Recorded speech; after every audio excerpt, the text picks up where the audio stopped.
Hello, baseball fans, and welcome to this edition of the Lamar Viking Baseball Coaches Show featuring Paul Kino. I'm Bill Frawley, and with me, as always, of course, is Lamar Viking baseball coach Paul Kino. Coach, how are you doing this evening? Good. I'm real good. Thank you for asking. Well, good. I'm glad to hear that. It's windy out there, and I'm afraid there's rain coming in, but we'll talk about some of that stuff here in a little bit. Hey, first of all, the Vikings got an impressive sweep of the Grand Prairie Gophers last week. The players seemed very focused overall in both games. What do you attribute that to? I don't know. I mean, I just think that I think they're growing up. I really do. I mean, I think that each year, when you have to play younger players as far as sophomores and different things, I think it takes them a while to understand what it takes to play varsity baseball. So I think it's taken a little while. But I think we got locked in. Cade Shyok did a great job playing shortstop for us on Friday night. We had two great games by our seniors on the mound with Tucker Isabel and Parker Schutte doing an outstanding job. Nate Rivera came in and closed the first game on Tuesday through an inning. But just outstanding pitching. Our defense, we played clean games, not booting the ball around. Got Mason Gillum back from injury, stepped in, made immediate impact in our lineup, going 3 for 4 in the Tuesday game, going 2 for 3 or 2 for 4 in the Friday game.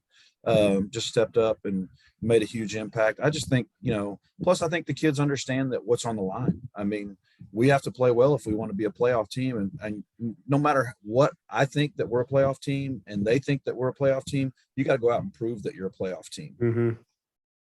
That does make a lot of sense. You can say it, they can say it, they can want it, you can want it. But again, like you say, going out there and proving it on the field and earning it is what really counts.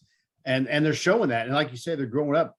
And it's interesting. I know there's a challenge to having several younger players on the varsity level team right now. But if they grow up and mature and hit that stride, then there's something kind of now going for the next year or 2 or 3. Oh, yes, most right? definitely. Most definitely. I mean, if you look at it, Tucker, Parker, obviously one's on the mound and one's either playing first, or Tucker played shortstop against Grand Prairie, so he'll probably play short again against Sam on Tuesday. Looking at it, Nick behind the plate, you do have Eric and right. Ethan's been splitting time with left and with Nate. But quite a few guys would be returning next year. You look at Mason coming back, shortstop coming back, second baseman coming back, halftime guy at first base coming back when Parker's on the mound. So we've got a lot of guys that should be coming back that have varsity experience. So that should help us next year. That definitely sounds like a really good, maybe momentum is more of a game thing, but whatever you want to call that for the whole program, if you will, definitely. So kind of going back to these last couple of games, and we did talk Wednesday. We did a midweek show last week. We talked a little bit about Tuesday night's win. Looking at Friday night's win, Tucker Isbell turned out an excellent showing on the mound, striking out 6 batters. And he got, like you said earlier, he got help from the defense. They weren't booting the ball around and so on. That must have been very reassuring to you as the coach. Oh, Tucker's thrown great the whole year. Parker's thrown great the whole year. Pitching hasn't been our problem. It's been playing defense. Obviously we were missing Mason for a month of the season. He's the starting third baseman. We're trying to figure out who the shortstop is because nobody's taking the job, stepping up playing. Nobody's stepping up. They're, kicking balls around.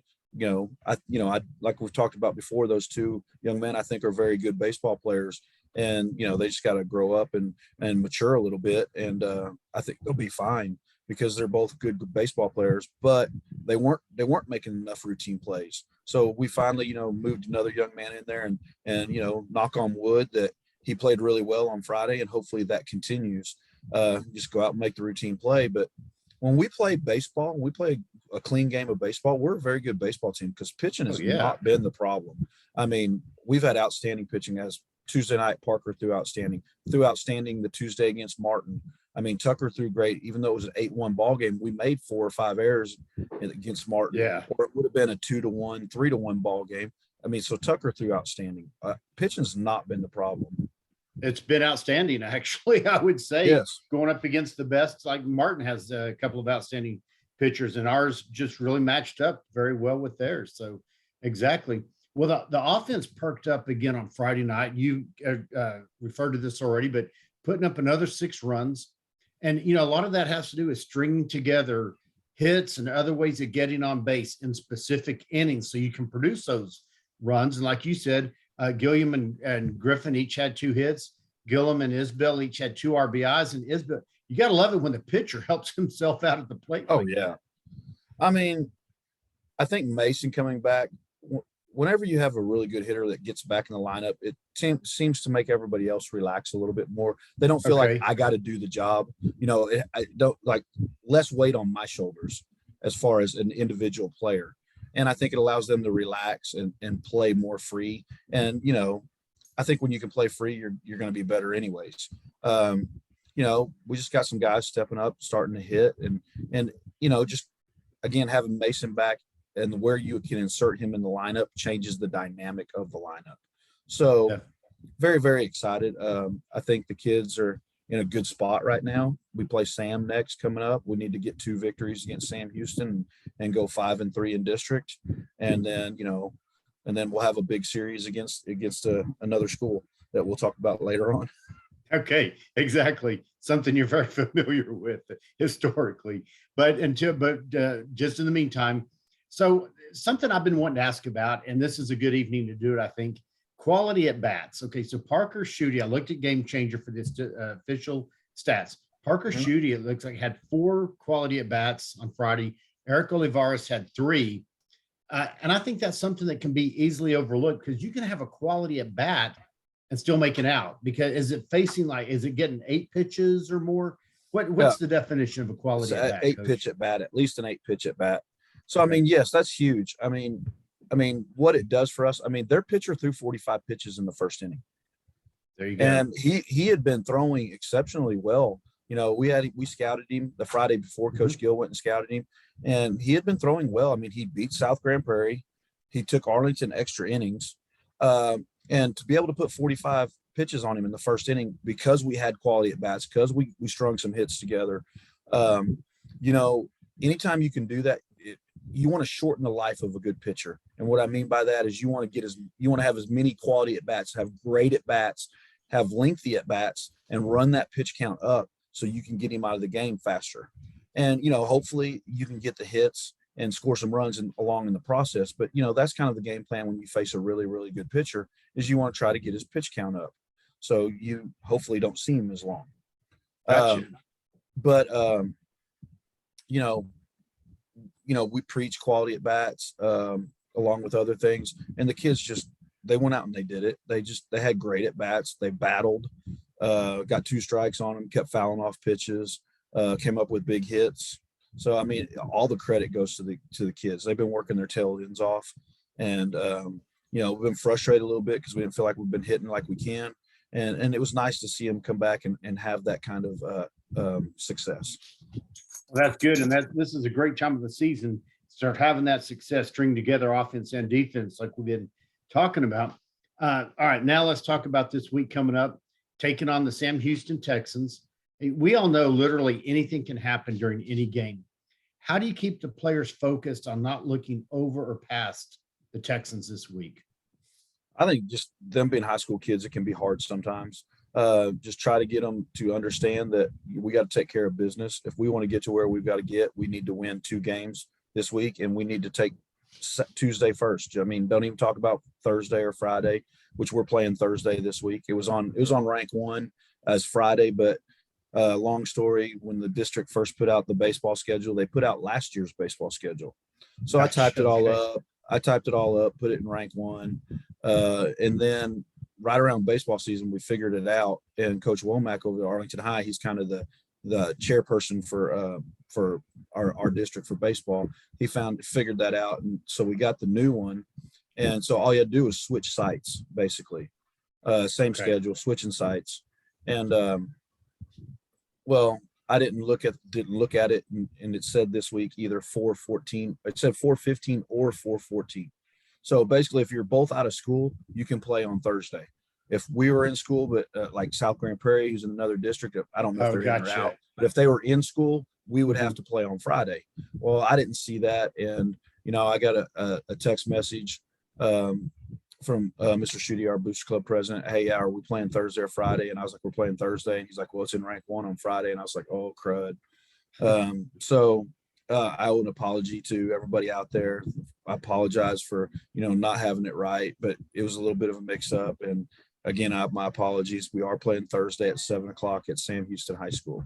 Well, that stuff can happen easily. And hey, plenty of time. The word got out already. So it's plenty good, I think, for everyone. And a lot of people may have already been anticipating, if it wasn't already said, it was going to get moved anyway away from Good Friday. So, and a little bit more about this week. So, as we're recording this on a Sunday, tomorrow, Monday, is it going to be JV2 hosting Sam Houston at Lamar for the doubleheader? You kind of froze for a second, so I didn't know if you were asking me a question. Oh my gosh, yeah, sorry, my connection might have gotten bad. So Monday night, JV2 hosts Sam Houston in a doubleheader. Yes, at JV1 heads over there. Okay. Yes. And then Tuesday, varsity hosts Sam Houston, 7 o'clock. We'll be doing a webcast, audio only, as we're supposed to do. Got senior night, so everybody come out. Definitely. And then Thursday, it'll be varsity at Sam Houston at 7 o'clock over there. Yes. You just said it. I was going to ask, but you have ESP or whatever. Just remind everyone how important it is to have fan support, especially celebrating our seniors on Tuesday night. Yes, they've done a great job this whole season.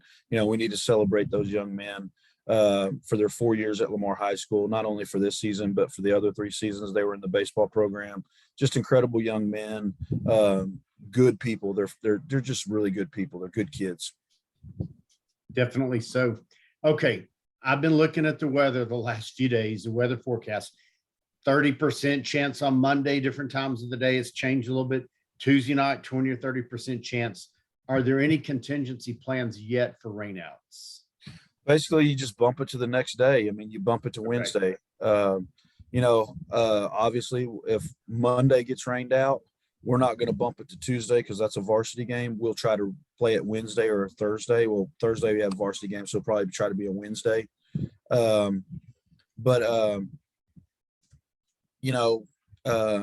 Just play it ear. Just play it by ear. And those are always, you're supposed to play the next available date at the varsity level. Sense. So that would be Wednesday. Okay. Neither one of us has a turf field, so we're not going to switch fields. So yeah, unfortunately so, for that kind of a thing. Well, thanks for just helping out with that, kind of what goes into those decisions and everything. All right, I want to talk Booster Club for a few minutes. We usually try to plug them to some degree. And Coach, I was able to open the press box windows with ease last week. You were up there when I was doing the sub-varsity game on Thursday nights, the doubleheader. We could see through them very clearly. And I mean, again, nice. Oh yeah, and in the middle room in your office, just they all have new windows. They slide open, they stay open, and you can see through everything. Again, just many thanks to the Booster Club for their continued hard work and support for the Lamar Viking baseball program. Coach, what would you like to add on? Oh man, you cannot have a program without having a strong Booster Club. I mean, the money's just not. I mean, I think AISD does a great job of in giving us a good amount of money for our athletic programs, for our budgets, but at the same time, it's just not enough. I mean, baseballs. I had to get some baseballs from Cary, some game balls. I mean, they started out at $73 earlier this year when I used my budget. Then I went through the activity fund and they were $80. I mean, inflation, $7 a dozen have went up. So they were $80. Wow. Yeah. And so I mean, you can't do it without a Booster Club. And I mean, and not just, for the little things you need, like baseballs they're kind of big things. Yeah. But I mean, uniforms, all these different things that we use. I mean, mound clay, home plate clay, whatever we need, the Booster Club just goes and gets us, and they are fantastic. So we couldn't do it couldn't do it without them. Definitely. Baseballs. You brought this up. Puts a question in my mind. A case has 24 baseballs in it. No, case has 12. Oh, 12. A dozen. Okay. I was thinking of a different kind of case, I guess. My bad. So 12 in a case. How many balls do y'all go through in a game? I mean, it just depends. I mean, it depends on if they get cut or they get scratched up on a foul ball. If it's concrete and it scratches it up or gives it a cut, you can't really use it. I mean, sometimes you can rub out the little bit of scruff, a little bit of scuffs and get back in the game. But if it's scuffed up real bad, the umpire won't take it. And if it's cut, you definitely can't use it. Right. Sometimes you don't get balls back. You can't find them on the practice football field or whatever. So, I mean, last game against Grand Prairie, we had 12.5 out there. I took a half. There was a half a dozen left over from the JV game. So I took those out and I went and got another dozen just because, you're not 6 balls probably not going to be enough. Right. And yeah. So I think we went through